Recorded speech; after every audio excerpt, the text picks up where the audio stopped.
Mu karere ka Nyamasheke inzu y'abiteguraga gusezerana yafashwe n'inkongi y'umuriro itikiriramo ayasaga miliyoni 2 n'ibihumbi 450. Inzu ya Nsengiyumva Elias w'imyaka 33 n'umugore we biteguraga gusezerana imbere y'amategeko kuwa 5 tariki 20 Nzeri bararirira mu myotsi nyuma y'uko inzu yabo ifashwe n'inkongi y'umuriro, ibyo bari batunze mu rugo byose bigashya bigakongoka.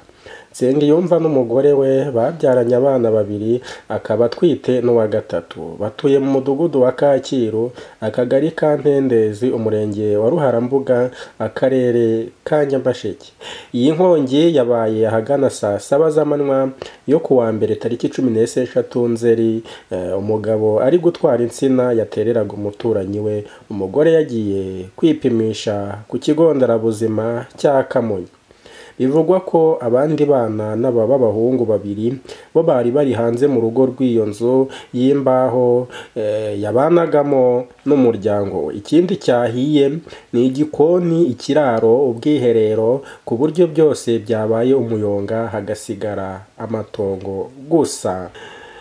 Mu byahiriyemo harimo inka y'ikimasa y'agaciro k'amafaranga 700,000, inkwavu 10, televiziyo y'agaciro k'amafaranga 200,000 by'amafaranga y'u Rwanda yaraguze mu minsi mikeya, ndetse hanahiriyemo akayabo k'amafaranga 300,000 yari kuzakiriza abazaherekeza mu gusezerana mu murenge, n'ibindi byose by'agaciro karenga miliyoni 2,450 nk'uko byabaruwe n'ubuyobozi bw'uyo murenge. Nsengiyumva wahuye n'ibyo byago yabwiye Imvaho Nshya ko ubwo we n'umugore bari badahari, abana babo w'imyaka 4 n'igice n'uw'imyaka 2 yari yabasize ku muturanyi we. Yakomeje agira ati, mu masaa 6 nabazanye ndabagaburira ibiryo bikonje byaraye kuko ntigeze mbona nshaka ngo mbishyushye, nanjye ndarya. Turangije mbasiga ku irembo kuri robine, nkinga agapangu, imfunguzo ndazijyana nsubira mu kazi. Ntwaye insina ngiye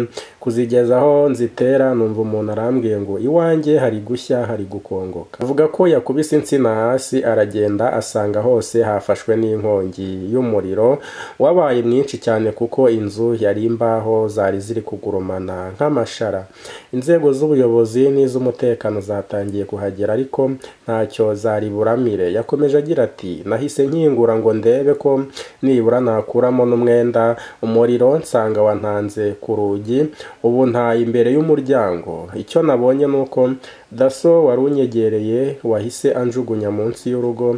Nkikanguka aho nari ndyamye byose nsanga byabaye umuyonga. Avuga ko nta kintu na kimwe yari yacometse, nta n'umuriro wo mu ziko bari bacanye. Agakeka ko umuriro w'amashanyarazi ko ari umuriro w'amashanyarazi kuko nta n'uwo avuga bari bafitanye ikibazo ngo akeka ko ari we waba wabigizemo uruhare.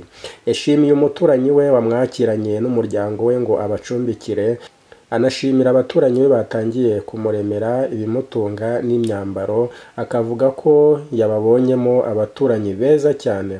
Bivugwa ko umugore yahageze avuye ku ivuriro yabona ibyabaye agafatwa n'ihungabana rikomeye, ariko abaturanyi be barakomeza baramuhumuriza. Yanabwiye Imvaho Nshya ko nubwo ibi byago byamubayeho, gahunda ye yo gusezerana ku murenge itazahagarara.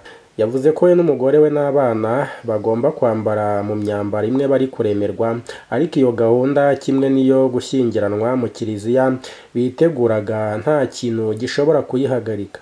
Yasabye ubuyobozi kumufasha kubona indi nzu abamo umugore we ntazabyarire ku gasozi, abaturanyi bakamuguma hafi agasohoka muri iki kibazo cyamutunguye. Umukuru w'umudugudu wa Kacyiru Habimana Charles yabwiye Imvaho Nshya ko ubuyobozi bw'umurenge bwamenye iby'ibyo byago, ariko igihe bategereje ubwunganizi bwabo bagiye kwishakamo ubufasha kugira ngo agaruke mu buzima busanzwe. Nyamasheke yugarijwe n'inkongi z'umuriro kuko bibaye nyuma y'umunsi umwe gusa.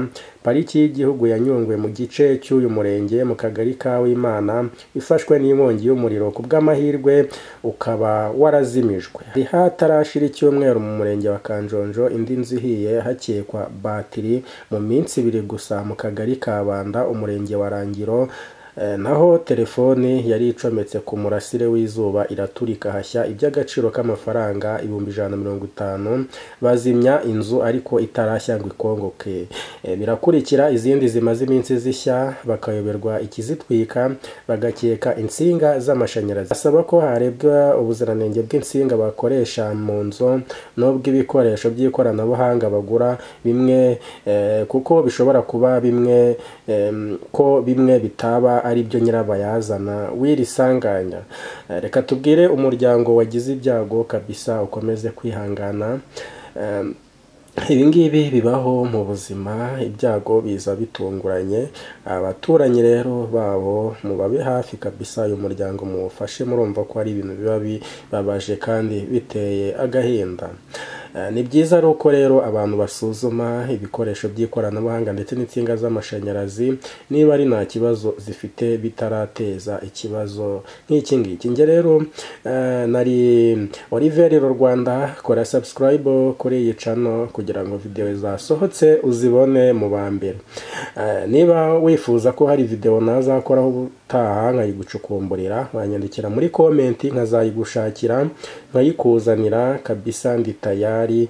Cyangwa niba hari ikindi ushaka kumbaza ukambaza. Mwakoze cyane rero, Imana ibishimire. Ciao ciao.